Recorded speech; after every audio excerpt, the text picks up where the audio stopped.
नमस्कार विद्यार्थी मित्रांनो, माय मॅथ्स एज्युकेशन या चॅनलमध्ये तुमचं स्वागत आहे। आपण पाहत आहोत इयत्ता 10वीचं प्रकरण 5वं, पेपर पहिला, भाग 1, संभाव्यता। आणि या संभाव्यता प्रकरणातील प्रोबॅबिलिटी या प्रकरणातील आपण यापूर्वी सराव संच 5.1 चा अभ्यास केलेला आहे। अतिशय सोपा असणारा सराव संच तुम्ही सोडवला असेल। आज आपण सराव संच 5.2 साठी अभ्यास करणार आहोत। Practice set 5.2। जसा सराव संच 5.1 होता, अगदी त्याच पद्धतीचा सोपा असणारा सराव संच 5.2 आहे। आणि हा सराव संच सोडवण्यापूर्वी आपल्याला काही भाग अभ्यासायचा आहे आणि मग सराव संच सोडवायला सुरुवात करायची आहे। अगदी सोपा, अत्यंत सोपा असा सराव संच 5.2 तुम्ही आज सोडवणार आहात। तुम्ही जर माझ्या चॅनलला सबस्क्राइब केलेलं नसेल तर सबस्क्राइब करा, बेल आयकॉनला क्लिक करा, म्हणजे नवनवीन व्हिडिओचे नोटिफिकेशन तुम्हाला सर्वात अगोदर प्राप्त होतील। पाहूया सराव संच 5.2 पूर्वी सोडवण्यापूर्वी अभ्यासायचा आहे नमुना अवकाश म्हणजे काय। यापूर्वी आपण यादृच्छिक प्रयोग कशाला म्हणायचा आहे याविषयी माहिती घेतली आणि मग निष्पत्ती कशाला म्हणायचा आहे याही विषयी माहिती घेतली।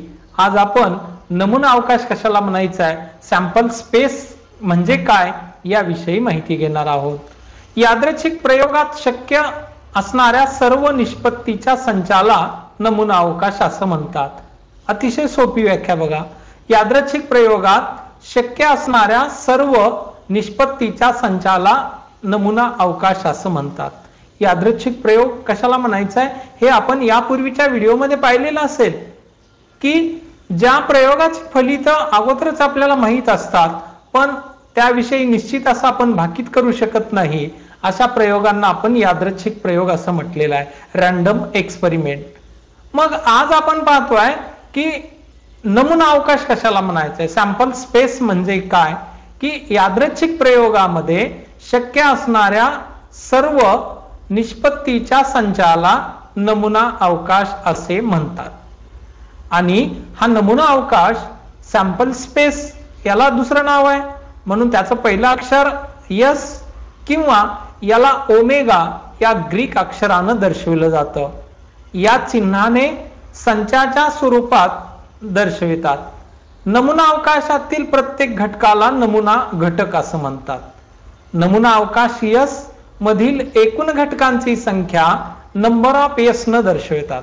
हे तर तुम्ही 9वीच्या वर्गामध्ये पाहिलेलं आहे की एखाद्या संचातील जर घटकांची संख्या दर्शवायची असेल तर त्याला number of A, number of B, हे तुम्ही 9वीच्या वर्गात अभ्यासलेलं होतं की जसं हे पहा, नंबर ऑफ ए म्हणजे ए या संचातील घटकांची संख्या किंवा नंबर ऑफ बी याचा अर्थ बी या संचातील घटकांची संख्या। तसं नमुना अवकाशातील घटकांची संख्या दर्शविण्यासाठी आपण नंबर ऑफ एस, आणि एस म्हणजे काय तर नमुना अवकाश दर्शविण्यासाठी वापरलं जाणारं अक्षर, यालाच ओमेगा हे ग्रीक अक्षराचा पण वापर केला जातो। जर नंबर ऑफ एस शांत असेल म्हणजे या एस संचातील घटकांची संख्या मोजता येण्यासारखी असणार आहे, किती असणार आहे हे माहित असेल तर अशा नमुना अवकाशाला शांत नमुना अवकाश असं म्हणतात, जे की आपण 9वीच्या वर्गामध्ये पाहिलंय की फायनाईट सेट, इनफायनाईट सेट, अगदी त्यातलाच हा प्रकार संचाचाच आपण इथं वापर करणार आहोत। नमुना अवकाश लिहिण्यासाठी प्रत्येक घटकानंतर कॉमा देणार आहोत, त्यात 2 घटकातलं वेगळेपण दर्शवण्यासाठी कॉमा दिला जातो, तसा इथं पण 2 घटकांमधील वेगळेपणा दर्शवण्यासाठी आपण कॉमा देणार आहोत। शांत नमुना अवकाशाची काही उदाहरणे आपण एक सारणी दिलेली आहे पुढं, त्या सारणीमध्ये पाहणार आहोत। What is mean by sample space? The set of all possible outcomes of a random experiment is called a sample space. It is denoted by capital S or omega, a Greek letter omega. Each element of sample space is called sample point. The number of elements in the set S is denoted by number of S. If number of pairs is finite, then the sample space is said to be a finite sample space. Following are some examples of sample spaces. आपण उदाहरणाची काही सारणी घेतलेली आहे आणि या सारणीतील उदाहरणं पाहू, म्हणजे तुम्हाला नमुना अवकाश कशाला म्हणायचं हे लक्षात येईल.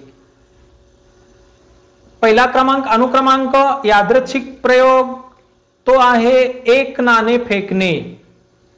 आपण यापूर्वी पाहिलेला आहे की एक नाणं फेकणं हा यादृच्छिक प्रयोग आहेत. याचे फलित आपल्याला माहित आहे की एक नाणं फेकल्यानंतर छापा किंवा काटा मिळणार आहे. तसं एक नाणं फेकणे त्यावेळी मिळणारा नमुना अवकाश आपल्याला इथं मांडून दिलेला आहे की नमुना अवकाश दिलेला आहे S is equal to H, T. म्हणजे छापा मिळणार आहे किंवा काटा मिळणार आहे.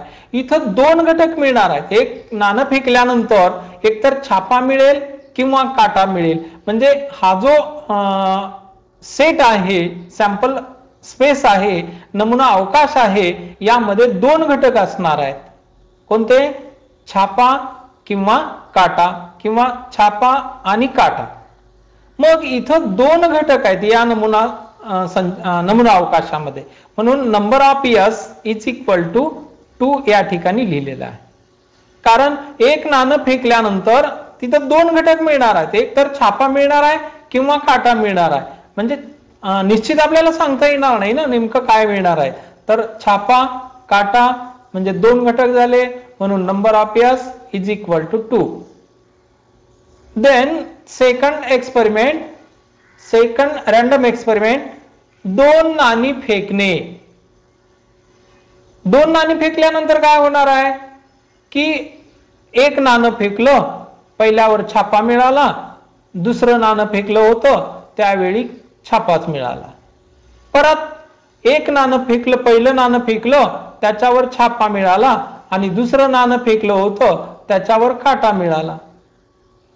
परत आता एक नाणं फेकलं, काटा मिळाला, दुसरं नाणं फेकलं, छापा मिळाला, असं मिळू शकतं.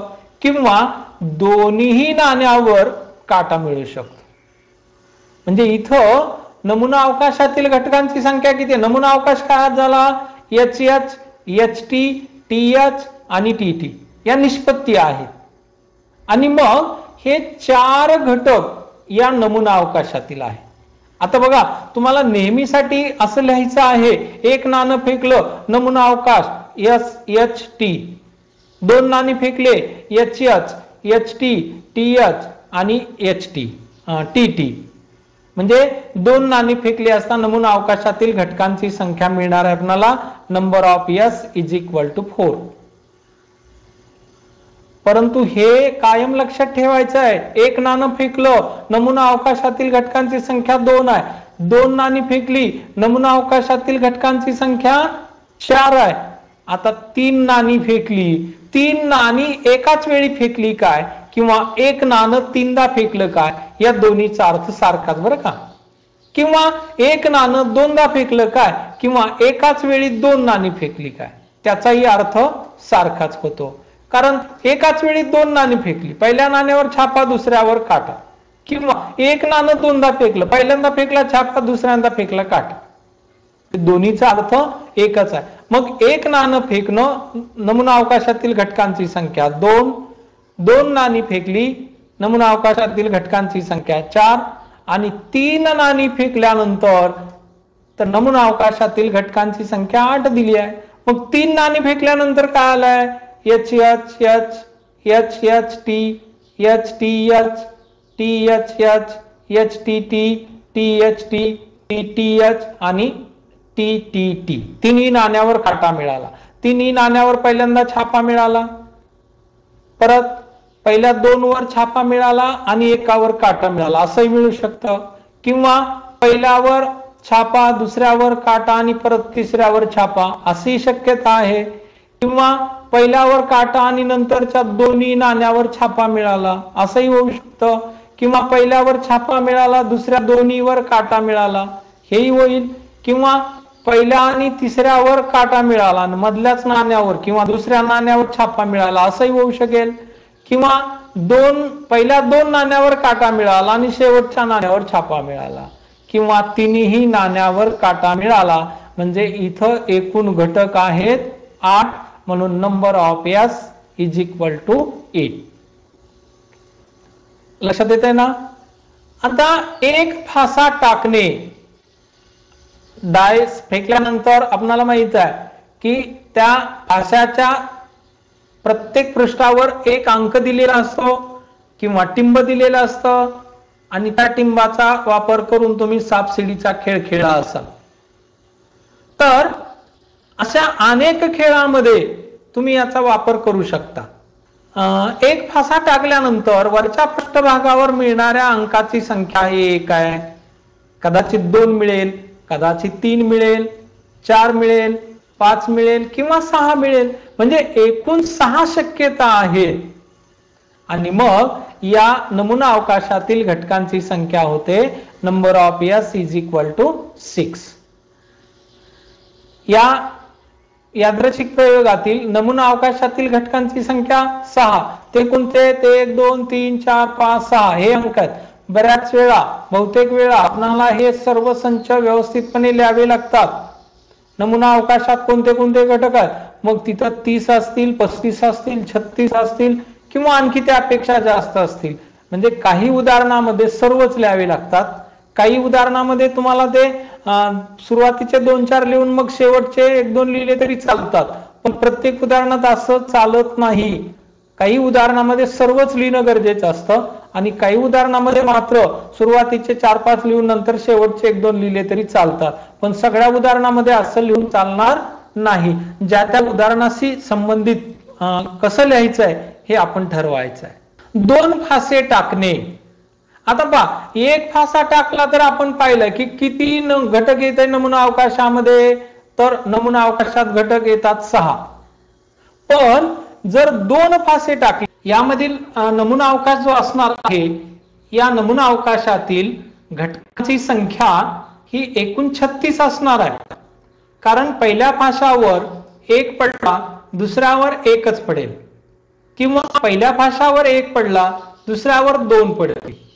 म्हणजे पहिल्या फाशावर वरच्या पृष्ठभागावर 1 अंक मिळाला आणि दुसऱ्या फाशावर वरच्या पृष्ठभागावर 3 अंक मिळाला. अशा किती या ठिकाणी शक्यता आहेत, तर अशा एकूण 36 शक्यता आहेत. कारण पहिल्या फाशावर प्रत्येक वेळी पहिल्यांदा 1 मिळाला आणि दुसऱ्या फाशावर मात्र 1 2 3 4 5 6 हे अंक मिळाले.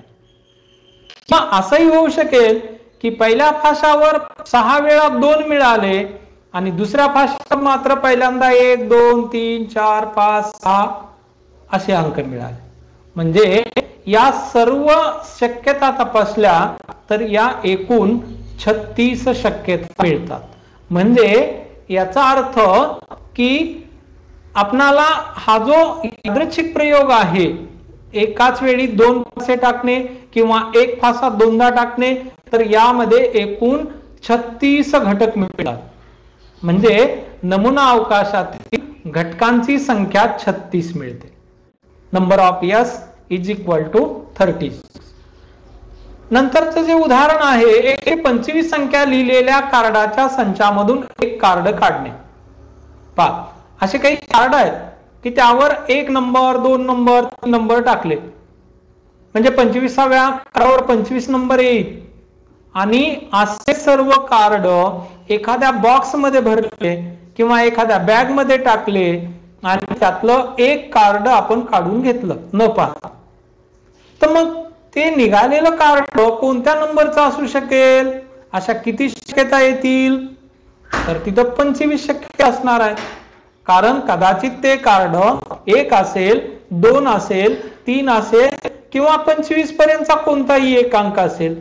म्हणजे एकूण 25 शक्यता आपल्याला या ठिकाणी मिळतात. मग यामध्ये कितव्या नंबरचं कार्ड असणार आहे? तर 5व्या नंबरचा असेल, 6व्या नंबरचा असेल, 10व्याचा असेल, 11व्या नंबरचा असेल किंवा 25व्या नंबरचा असेल. म्हणजे अशा एकूण 25 शक्यता आपल्याला या ठिकाणी आढळून येतात.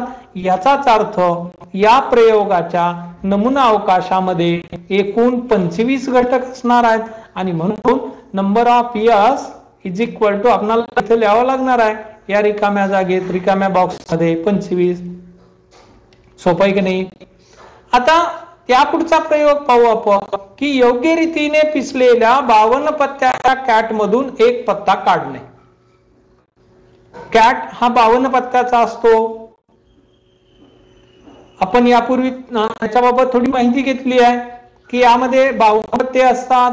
ते 26 काळ्या रंगाचे असतात, 26 लाल रंगाचे असतात. याविषयी माहिती तुम्हाला यापूर्वीचा जो व्हिडिओ आहे सराव संच 5.1 चा त्यामध्ये सविस्तर अशी माहिती मिळणार आहे.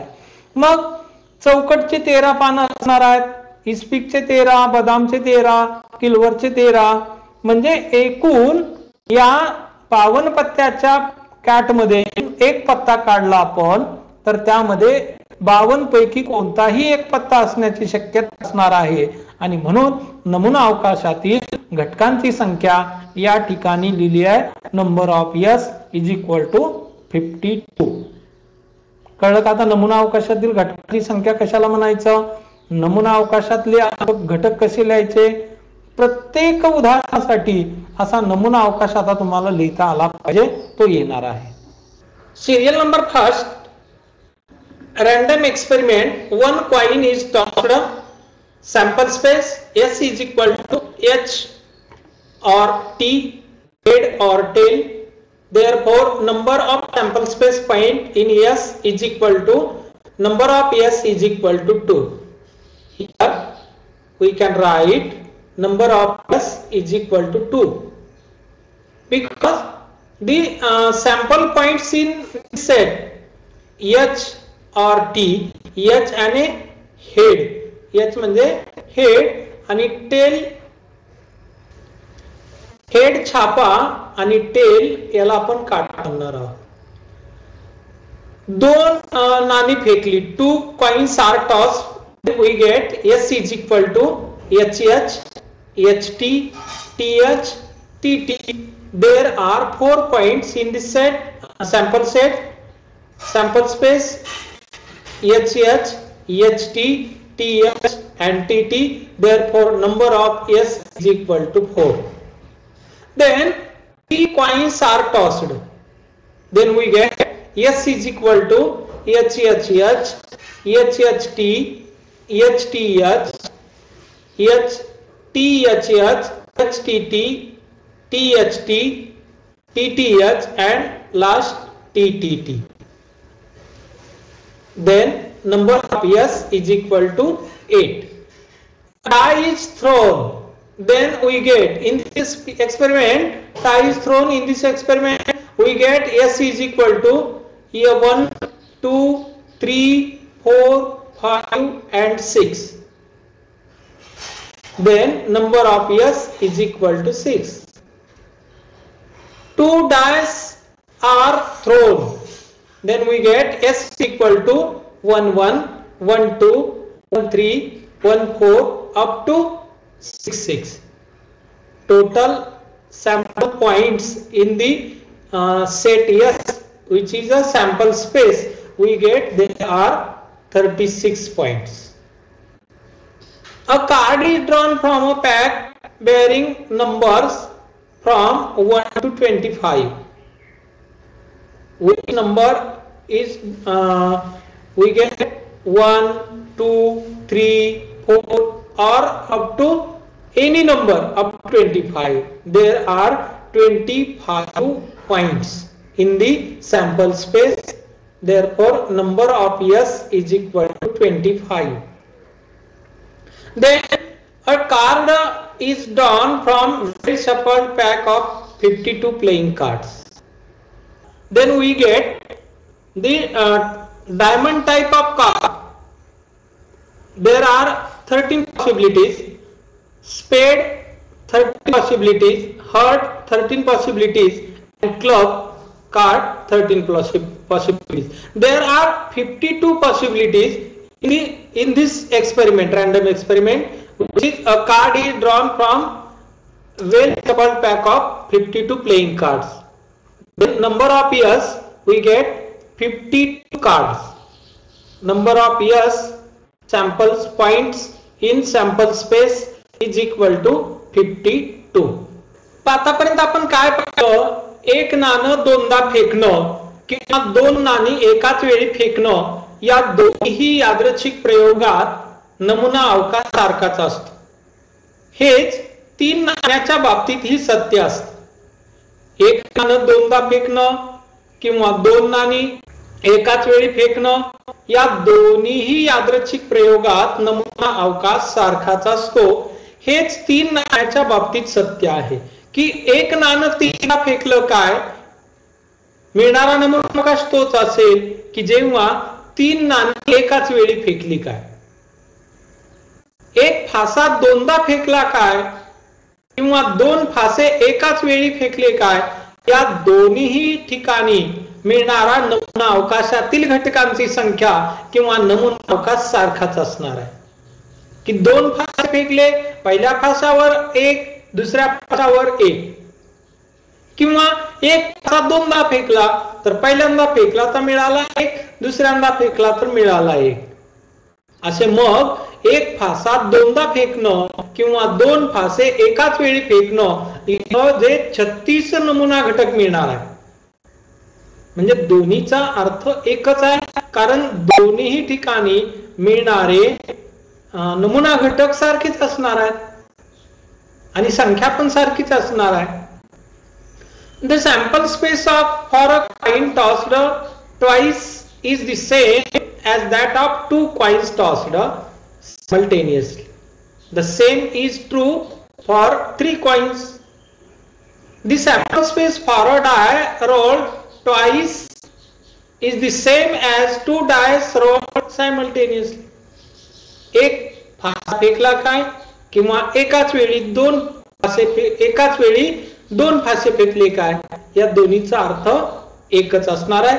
नमुना अवकाशातील घटकांची संख्या सेम असणार आहे आणि नमुना अवकाशातील घटक असणार आहेत ते सुद्धा सारखेच असणार आहे. कळलं का? आता आपल्याला याच्यावरून सराव संच प्रॅक्टिस सेट 5.2 सोडवायचा आहे. अतिशय सोपा, अगदी तुम्हाला सहज जमणार आहे बरं का. तर पाहूया आपण प्रॅक्टिस सेट 5.2. अतिशय सोपा असणारा सराव संच 5.2 प्रॅक्टिस सेट 5.2 आपण या ठिकाणी पाहू. प्रश्न पहिला बघा किती सोपा आहे. खाली प्रत्येक प्रयोगासाठी नमुना अवकाश यस व त्यातील नमुना घटकांची संख्या नंबर ऑफ यस लिहा. म्हणजे सर्व प्रश्नात आपल्याला हेच लिहायचं आहे. काय लिहायचं आहे? नमुना अवकाश प्रयोगासाठी आणि त्यातील नमुना अवकाशातील घटकांची संख्या लिहायची आहे. मग आता पहिला प्रश्न काय दिला आहे वाचा, एक फासा व एक नाणे एका वेळी फेकणं. हा जो यादृच्छिक प्रयोग आहे यामध्ये नमुना अवकाश काय असणार आहे, तर पहिल्यांदा या ठिकाणी मिळणार आहे कोणाला, यस. नमुना अवकाशासाठी आपण यस हे अक्षर वापरतो. आता मंडपी कंसामध्ये नाणं फासा फेकला त्याच्यावर मिळाला 1 अंक आणि नाणं फेकलं त्याच्यावर मिळाले एच. लक्षात घ्या. नंतर फास्यावर मिळाला 1, आता मिळाले 2 आणि नाण्यावर मिळाला एच. नंतर फास्यावरचा अंक मिळाला 3 आणि नाण्यावर मिळाले एच. लक्षात घ्या. नंतर फास्यावर मिळाला 4 आणि नाण्यावर पुन्हा एकदा एचच मिळाले. फास्यावर मिळाले 5 आणि नाण्यावर पुन्हा एकदा एचच मिळाला. नंतर फास्यावर मिळाला अंक 6, वरच्या पृष्ठभागावरती टिंब मिळतात ना त्याची संख्या मिळाली 6 आणि नाणं जे फेकलं होतं त्याच्यावर छापाच मिळाला. पहिल्यांदा फास्यावर 1 नाण्यावर छापा, फास्यावर 2 नाण्यावर छापा, फास्यावर 3 नाण्यावर छापा. आता किती शक्यता आहेत हे तपासून पाहतोय आपण बरं का. आता फास्यावर मिळाला 1 आणि नाण्यावर मिळाला टी. फास्यावर मिळाले 2, नाण्यावर सुद्धा टी मिळाले. फास्यावर मिळाले 3, नाण्यावर मिळाले टी. फास्यावर 4, नाण्यावर टी, फाशावर 5 नाण्यावर टी आणि फाशावर 6 नाण्यावर टी. आता पहा एकूण किती घटक झालेत हे, तर 1 2 3 4 नंतर 5 नंतर 6 7 8 9 10 11 आणि 12. म्हणजे या ठिकाणी number of S is equal to काय मिळालं, तर 12. म्हणजे एकूण 12 घटक मिळाले. म्हणजे नमुना अवकाशातील घटकांची संख्या झाली 12. आता दुसरा प्रश्न पहा, 2 3 5 या अंकापासून अंकाची पुनरावृत्ती न करता 2 अंकी संख्या तयार करणे. किती सोपं आहे बघा. त्याच्यापूर्वी तुम्ही अशा अनेक वेळा संख्या तयार केलेल्या असतील. 8 काय बघा की 2 3 आणि 5 हे अंक घ्यायचे आणि अंकाची पुनरावृत्ती न करता 2 अंकी संख्या तयार करायच्या. तर किती अशा संख्या पण आहेत बघा. पहिल्यांदा आपण लिहू यामध्ये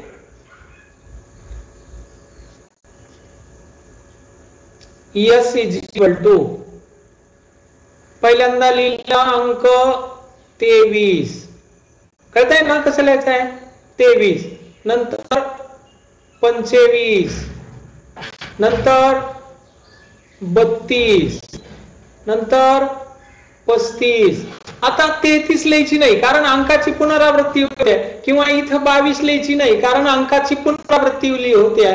नंतर लिहायचे बघा 52, नंतर लिहायचे 53. आता 55 लिहून चालेल का, नाही चालणार. आणि म्हणून इथं हे 6 अंक या नमुना अवकाशामध्ये मिळणार आहेत, 6 घटक मिळणार आहेत. आणि म्हणून याला आपण असं लिहू, number of S is equal to 6. कोणते घटक आहेत ते, तर 23 25 32 35 52 and 53.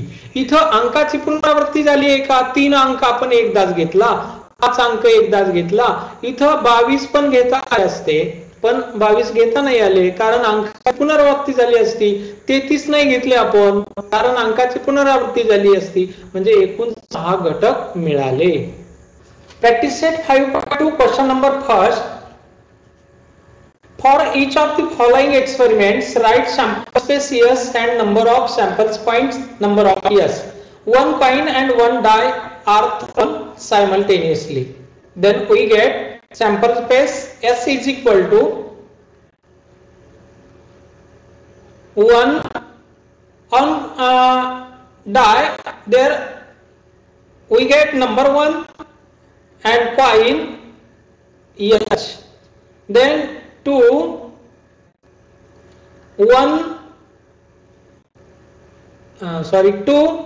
H, then 3 H. On die 3 number we get 3 and on coin we get head. Then 4 also head, 5 head, then 6 head, then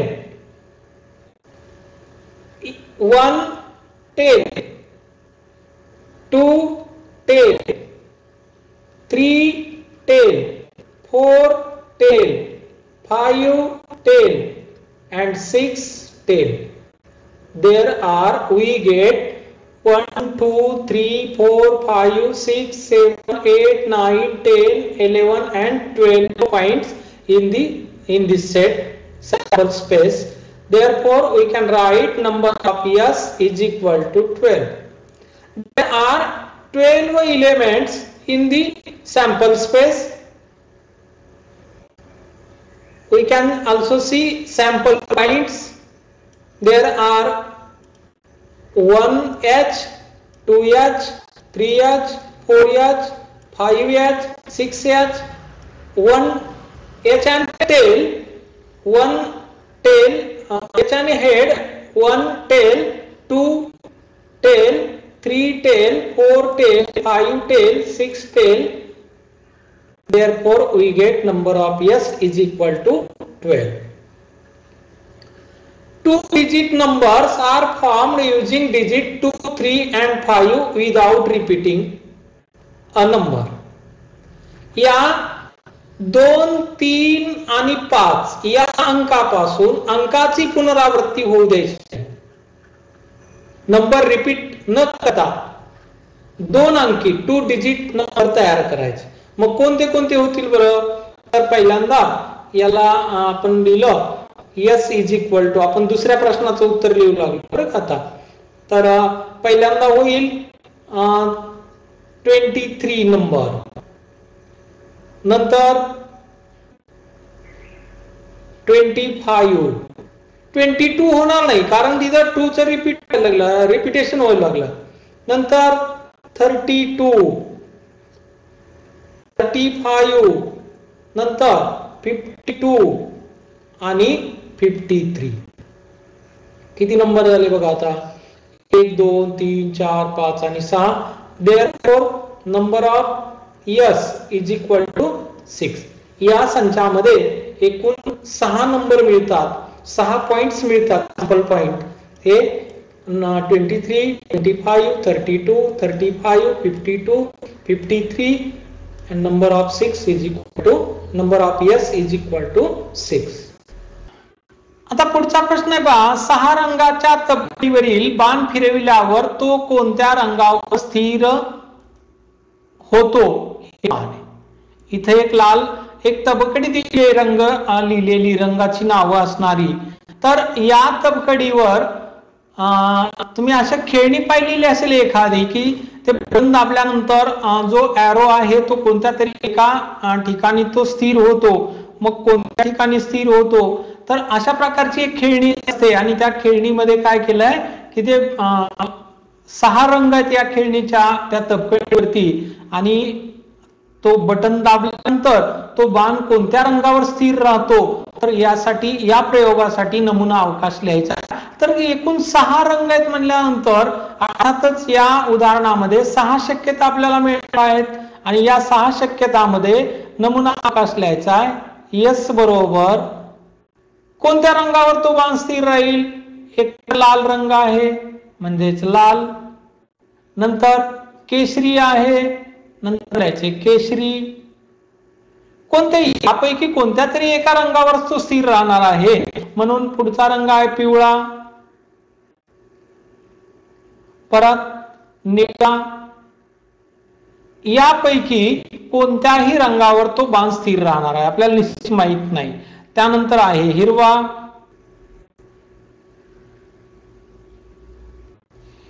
त्यानंतर आहे जांभळा. म्हणजे एकूण किती रंगाचा या ठिकाणी शक्यता आहे तो बाण स्थिर राहण्याची? तर 1, 2, 3, 4, 5 आणि 6. म्हणून number of S is equal to 6. या ठिकाणी 6 नमुना घटक मिळतात. ते नमुना घटक कोणते? तर लाल, केशरी, पिवळा, निळा, हिरवा आणि जांभळा. पुढच्या उदाहरणामध्ये पहा, उदाहरण क्रमांक 3, वर्ष 2019च्या मार्च महिन्यातील 5च्या पटीतील येणाऱ्या तारखेचा वार मिळविणे. यासाठी आपल्याला इथं सोबत एक कॅलेंडरचं चित्र दिलंय, कॅलेंडरचं पेज दिलंय. त्या पेजचं निरीक्षण करायचं आणि मार्च 2019 या महिन्यामध्ये 5च्या पटीत येणाऱ्या वारांची नावं, कोणते कोणते वार येतील याची शक्यता लिहायची आहे, म्हणजे पडताळून लिहायची आहेत. नमुना अवकाश लिहायचा या उदाहरणासाठी. म्हणून या उदाहरणासाठी नमुना अवकाश लिहित असताना S बरोबर कोणता वार आहे 5च्या पटीमध्ये? पहिला इथं हा आहे मंगळवार, नंतर आहे 5च्या नंतर 5च्या पटीमध्ये येणारा दुसरा अंक 10. तर कोणता आहे बघा? सॅटरडे नंतर संडे म्हणजे रविवार. नंतर इथं आहे शुक्रवार, नंतर आहे बुधवार आणि आणखी एकदा मिळणार आहे 25 तारीख कोणत्या वारी येते आहे? सोमवार. आणखी एकदा पहा, 5च्या पटीत असणारी तारीख 30 आहे, तर इथं आलेला आहे शनिवार. म्हणजे मार्च महिन्यात 2019चा जो महिना दिलेला आहे, 5च्या पटीत ज्या काही तारखा आहेत त्या दिवशी कोणते वार येण्याची शक्यता आपण लिहिल्या, तर त्या ठिकाणी काय काय मिळतं आपल्याला? एक मिळतो मंगळवार, नंतर मिळतो रविवार, नंतर शुक्रवार, नंतर बुधवार, नंतर सोमवार आणि नंतर शनिवार. Tuesday, Friday, Saturday, Sunday, Friday, Wednesday, Monday and last Saturday. मंगळवार, रविवार, शुक्रवार, बुधवार, सोमवार आणि शनिवार. म्हणजेच नंबर ऑफ इयर्स या संचातील नमुना अवकाशाच्या घटकांची संख्या किती आहे? तर ती असणार 6. मंगळवार 1, रविवार 2, शुक्रवार 3, बुधवार 4, सोमवार 5 आणि शनिवार 6. कळलं का? आता तिसरा प्रश्न, चौथा प्रश्न पहा, असा सोपा असणारा. जी दोन मुलं आहेत त्याला B1 आणि B2 म्हटलंय. 2 मुली आहेत त्यांना G1, girl first, girl second, यांच्यातून दोघांची एक सुरक्षा समिती बनवायची आहे. तर यासाठी नमुना अवकाश लिहिण्यासाठी खालील कृती पूर्ण करा. 2 मुलांची समिती ज्यामध्ये फक्त 2 मुलंच असणार आहे, तर या समितीमध्ये काय येणार आहे? तर B1 आणि B2. 2 मुलींची समिती यामध्ये येणार आहे G1 आणि G2. एक मुलगा व एक मुलगी यांनी मिळून तयार होणारी समिती. बघा, B1 G1, पहिला मुलगा पहिली मुलगी, नंतर पहिला मुलगा दुसरी मुलगी, म्हणजे B1 G2. पहिल्यांदा B1 G1, नंतर B1 G2, त्यानंतर B2 G1 आणि लास्ट B2 G2. 4 नंबर पहा. आता नमुना अवकाश काय मिळणार आहे? तर एकूण 6 घटक मिळणार आहेत बघा नमुना अवकाशामध्ये. कोणते? तर B1 B2, G1 G2, नंतर B1 G1, B1 G2, नंतर B2 G1 आणि B2 G2. म्हणजे एकूण 6 नमुना घटक या नमुना अवकाशामध्ये मिळणार आहेत. तर हे 6 नमुना घटक कोणते? तर आपण या ठिकाणी लिहून काढू ते. तर पहिल्यांदा लिहू आपण, इथे लिहितो आम्ही ते S इज इक्वल टू, पहिल्यांदा लिहू आपण B1 B2, नंतर G1 G2, जे की आपण सुरुवातीला लिहिलंय ते. याला वाटल्यास तुम्ही कंस करा. नंतर B1 G1, नंतर B1 G2, त्यानंतर लिहू आपण B2 G1 आणि शेवटी B2 G2.